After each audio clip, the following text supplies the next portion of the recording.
Hə, köhnələr.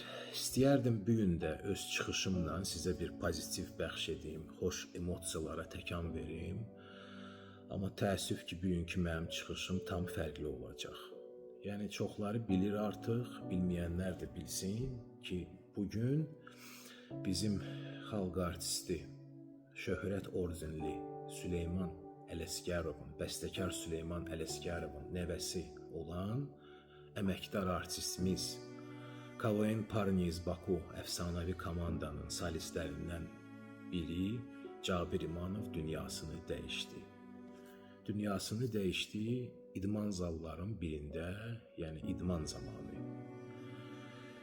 Ürək çatışmamazlığı nəticəsində infarkt oldu. Allah ona qəni-qəni rəhmət eləsin. Cabir İmanov həmişə bizim ürəklərimizdə yaşayacaq. Mən istəyirəm sizin diqqətinizi bir məqama yönəldim. Bir neçə il bundan qabaq çoxdan, yəni ki, köhnələr bunu yaxşı bilir.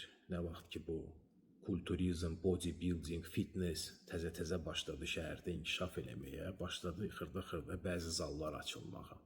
Həmin an mən də o zalların birinə gedirdim, məşq eləyirdim. Eyni zamanda həmən zalda Azərbaycanımızın bir idman növləri üzrə yığma komandası da orada müəyyən təlim məşqləri keçirdilər.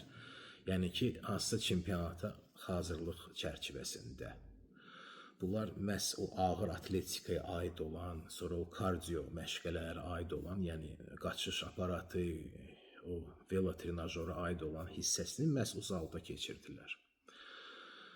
Bunların da baş məşqçisi, yəni mən o insanı o vaxt tanıyırdım, çoxları tanıyır.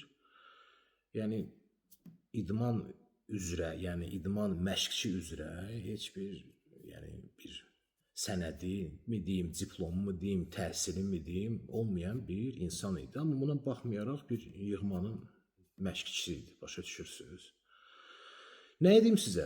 Mən orada gördüyüm indiyənə kimi yadımdadır da. Yəni görünürdü ki, bu adamın insan anatomiyasından, insan fiziologiyasından heç bir yəni anlayışı da yoxdur. Yəni uşaqlara o verilən o naqruzkalar, yəni təzyiqlər, idman təzyiqləri dəhşət dərəcədə böyük idi. Hətta o idmançılarda belə bir amil var da, o idmançılar bilirlər bunu, xüsusən bu kontakt döyüşləri ilə məşğul olanlar. Bunlar yarış qabağı müəyyən çəki kateqoriyasında çıxış edirlər. Əgər kiminsə çəkisi çoxdur, o tezbazar başlayırlar bunların çəkisini azaltmağa. Onun da azaltmağın bir yolu var da, yəni heç nə yeməmək, heç nə içməmək və çox saylı idman eləmək, başa düşürsünüz. Bu da ki, sözsüz ki, ürəyə özünüz başa düşürsünüz də nə dərəcədə bir təzyiq göstərir, naqruzkaya salır insanın ürəyini.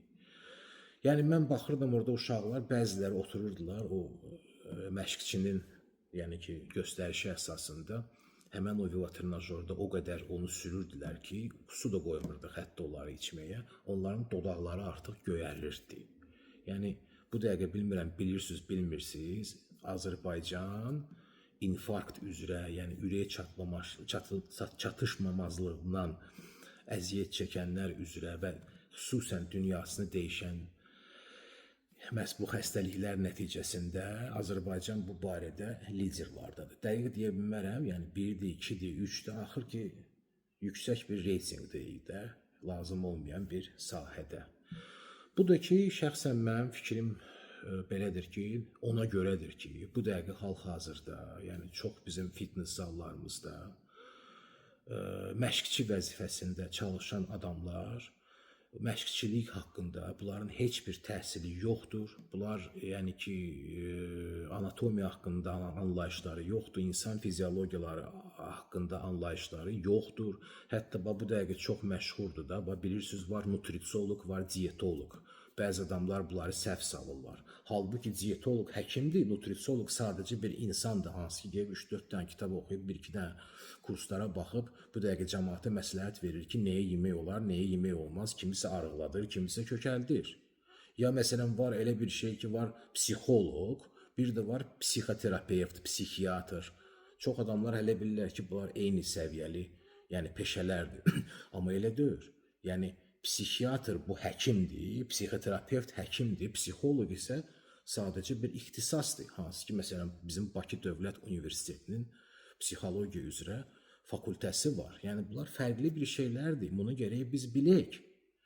Mən bunu nəyə görə sizə danışıram hamısını? Yəni mənə çox maraqlıdır ki, bu dəqiqə Azərbaycanda, xüsusən Bakımızda bu idman zalları göbələk kimi, yağışdan sonra göbələk kimi fitness zallar part-apart açılırlar.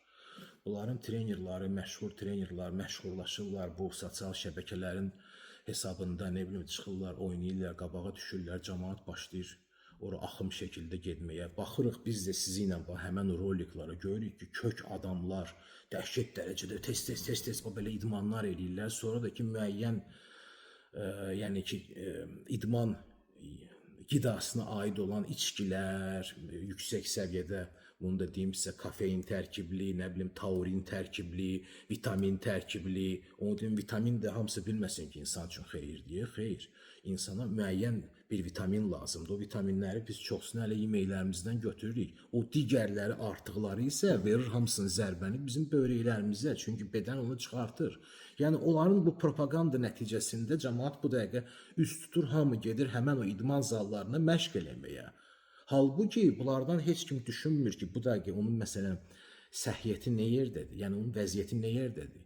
O heç hansısa bir tibbi müayinədən keçib, ya həmin zallarda, idman zallarda bir tələb varmı ki, ora gələn adam mütləq öz sağlamlığı haqqında arayış göstərməlidir. Çünki onu biləsiniz, yəni ki, o qədər xəstəliklər var ki, hansına ki, idman eləmək olmaz, qəti olmaz. Xüsusən də o ağır naqruzkalar götürmək. Məncə yoxdur. Pulun naminə pul almaq üçün bu dəqiqə lap 6 yaşında uşaq da getsə həmin hansısa idman zalına, o idman zalına problemsiz, yəni ki, məşqə gedə biləcək. Heç kim ondan soruşmayacaq ki, sənin sağlamlıq haqqında arayışın var, yoxsa yox. Digər bunun tərəfi, buna da gəlin biraz diqqət yetirək də, yəni indi çoxsu başa düşəcək mən nədən söhbət eləyirəm. Bilirəm ki, rastlaşmısınız da o ilə. 100% rastlaşmısınız. İdman zallarında açıq, aşkar, yəni ki, heç bir, belə deyək də, o sahəyə aid olmayan adamlar hətta ağır medikamentlərin satışı ilə məşğuldular. Özləri də satmasalar vasitəçilik eləyirlər və onun vasitəsilə, yəni onun nəticəsində pul qazanırlar, faizlərini götürürlər. Söhbət gedir çox güclü hormon preparatlardan, məsələn, o belə deyək də, o biləsiniz, yəni bütün bax bu idman zallarında hansı ki bu kaçka vururlar, loru dildə desək, bodybuilding deyirlər ona, kulturizm deyirlər ona. Orada əsas nədir ki, insanın bədənində anabolik effekt yaransın. Anabolik effekt nəticəsində kişilik qarmonu çoxalır, testosteron və onun nəticəsində bunlar güc bunlarda əmələ gəlir. Başa düşürsünüz? Yəni bax fikir verin, o çox həmən o məşqçilər var, hansı ki, belə kaçoklar mı deyək, onların hamısının belə üz cizgiləri belə artıq dərəcədə belə kobuddular. Hətta qadınlar da kim ki o idman növü ilə məşğul olur, onların da üzündə siz belə kobudluq hissləri görə bilərsiniz. Yəni bunlar hamısı həmən o testosteron qarmonunun elə bil ki qəbulu nəticəsində olur. Halbuki hormonal preparatlar həkim tərəfdən, yəni ancaq həkim tərəfdən insana tövsiyə oluna bilər və resept əsasında verilə bilər. Amma bax bu, bəzi məşqçilər, bəzi idman zalları əməlli başlamını çeviriblər bazara. Kim istəyir, gəlir, pulunu verir, beskontrol şəkildə, yəni nəzarətsiz həmən o hormonları qəbul eləyir və yəni ki, başlayır məşq eləməyə, nə bilim, başlayır piyini yandırmağa, arıqlamağa, digər və s. və öz bədəninə çox demək olar ki, böyük bir zərbə vurur. Mən neçəsini tanıyıram, məsələn, mənim aramda var uşaqlarda, hansı ki, o həmən o preparatlar nəticəsində böyrəklərini, yəni ki, dializə düşüblər, ondan sonra da böyrəyinin birini kesiblər. Yəni, belə söhbətlər var, başa düşürsünüz. Digər bunun tərəfi həmən bu güya xeyirli olan idman qidası. Mən sizə deyim ki, o idman qidası da başa düşünün, yəni hər adamı olmaz. O idman elə bir, orada arasında onların maddələr var. Məsələn, bax, güc olmaq üçün geçsiniz hər bir məşqçiyə deyəcək sizə ki, kreatin qəbul eləyin. Kreatin. Kreatin elə bir şeydir ki, hansını ki biz normal həyatda məsələn ətdən götürürük bunu. Bədən yeyir, o kreatini yığır, sonra başlayır xərcləməyə benzin kimi. Kreatin o həmin bizim gücümüzdür. Amma məsələn şəkər xəstələri üçün kimdə ki şəkər diabeti var, birinci, ikinci, timboli ikinci tip şəkər xəstələri. Onlarda məsələn olur bəzilərində böyrəkləri ilə problemləri olur, məsələn və onlara qətiyyən məsələn kreatin olmaz. Başa düşürsüz? Yəni ki, onlar həmin o hətta həkim bunlara məsləhət görür ki, yəni sən qırmızı ət yemək, otuzdururlar çörəyə, toyuğa, quşa, yəni quş ətinə, toyuq ətinə, başa düşürsüz? Yəni uzun sözün qısası bu məsələni elə boşuna buraxmaq olmaz. Yəni ki, mənim fikrimcə hər bir idman zalına çox ciddi nəzarət lazımdır. Birincisi orada olan özlərini məşqçi, yəni elan edən adamlar mütləq o məşqçi sertifikatları, məşqçi bunların təhsilləri olmalıdır. Səhv eləmirəmsə bizim bədən tərbiyə institutumuz məhz elə məşqçi diplomları verir də, yəni onun üçün hazırlayır. Bu bir. İkinci, idman zallarında satılan bütün bax bu kimyəvi maddələrə, idman qidasına aid olan hamısına ciddi nəzarət olmalıdır.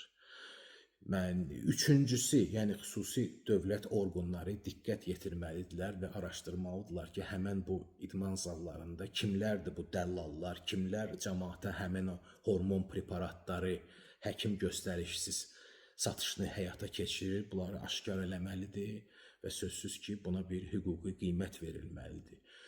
Üçüncü, idman zalları mütləq, yəni Səhiyyə Nazirliyi tərəfindən mütəmadi olaraq nəzarətə götürülməlidir və hər bir şəxs, kim ki idmana gedir, yazılır, idmanla məşğul olur, mütləq ora tibbi arayış verməlidir öz sağlamlığı haqqında.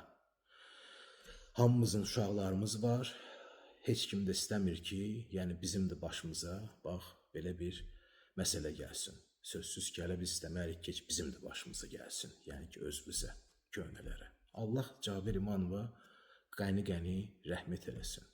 Sizdən də hamınızdan xahiş edirəm ki, bax bu məsələyə diqqət yetirəsiniz və kömək eləyəsiniz ki, bu video çox adam baxsın. Çox ümidvaram ki, lazımı olan qulaqlara, o qulaqlar hansı ki əməlləri qulaqla eşidib, başda fikirləşib, dillə deyib, əllərə çevirə bilər, yəni həyata keçirə bilər ki, onlara bu məsələ çatsın.